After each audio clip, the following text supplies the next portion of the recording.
ವೀಕ್ಷಕರೇ ನಮಸ್ಕಾರ. ಇವತ್ತು ನಮ್ಮ ಪುತ್ತೂರು ಜಾತ್ರೆಗೆ ಬಂದ ಕಾರ್ಯಕ್ರಮಕ್ಕೆ ಎಲ್ಲರಿಗೆ ಸುಸ್ವಾಗತ. ಇವತ್ತು ನಾವು ಪುತ್ತೂರು ಜಾತ್ರೆಗೆ ಹೋಗಿದ್ವಿ. ಇವತ್ತು ದೇವರ ಅವಭೃತ ಸ್ಥಾನ. ಸುಮಾರು ಒಂದು 13 ಕಿಲೋಮೀಟರ್ ದೂರದಲ್ಲಿರುವ ನದಿಯಲ್ಲಿ ಈ ಜಲಕ ನಡೀತದೆ. ಇವತ್ತು ನಾವು ಸೀದಾ ರಿಕ್ಷಾದಲ್ಲಿ ಪುತ್ತೂರು ತನಕ ಹೋದ್ವಿ. ಅಲ್ಲಿ ರಿಕ್ಷಾವನ್ನು ಇಟ್ಟು ದರ್ಬೆ ತನಕ ನಡ್ಕೊಂಡು ಬಂದ್ವಿ. ಇಲ್ಲಿ ನನಗೆ ನನ್ನ ಕಾಲೇಜ್ ಫ್ರೆಂಡ್ ಚಿರಂಜೀವಿ ಸಿಕ್ಕಿದ್ದ. ಅವನು ಕೂಡ ನಮ್ಮ ಜೊತೆ ಜಾಯ್ನ್ ಆದ. ಹೋಗುವಾಗ ಬಚ್ಚಂಗಾಯಿ ಜ್ಯೂಸ್ ಎಲ್ಲ ಸಿಗ್ತದೆ, ಅದನ್ನು ನಾವು ತಿನ್ಕೊಂಡು ಹೋಗ್ತೇವೆ. ಇಲ್ಲಿ ಒಂದೊಂದು ಕಡೆಯಲ್ಲಿ ಒಂದೊಂದು ಯಕ್ಷಗಾನ ನಡೀತಾ ಇರ್ತದೆ. ಸುಮಾರು ಒಂದು 2 ಗಂಟೆ ಆಗುವಷ್ಟೊತ್ತಿಗೆ ನಾವು ರೆಸ್ಟ್ ಮಾಡಿದ್ವಿ ಕೂತ್ಕೊಂಡು. ಅಲ್ಲಿ ಸುಬ್ಬಿಯನ್ನ ಕೂತಲ್ಲೇ ಮಲಗಿದ್ರು. ಎಷ್ಟು ಕಾಲ್ ಮಾಡಿದ್ದು ಸಹ ಎದ್ದೇಳಲಿಲ್ಲ. ಮತ್ತೆ ನಾವೇ ಹೋಗಿ ಎಬ್ಬೇಳಿಸಿದ್ವಿ. ಇಲ್ಲಿ ತನಕ ನಾವು ರೋಡಲ್ಲಿ ನಡ್ಕೊಂಡು ಬಂದ್ವಿ. ಮತ್ತೆ ಇರೋದು ಗುಡ್ಡ ಎಲ್ಲ ಹತ್ಕೊಂಡು ಬೆಸ್ಟ್ ಒಂದು ಅಡ್ವೆಂಚರ್ ಇರ್ತದೆ. ನಾವು ಬೇಗ ಬಂದು ಒಂದು ಕಡೆಯಲ್ಲಿ ಜಾಗ ಹುಡುಕಿ ಮಲಗಿದ್ವಿ.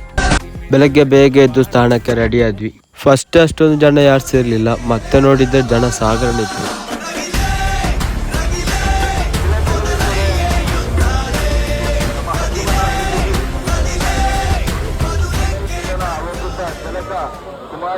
ದೇವರ ಸ್ಥಾನ ಆದ್ಮೇಲೆ ಮತ್ತೆ ಜನಗಳು ಸ್ನಾನ ಮಾಡ್ಲಿಕ್ಕೆ.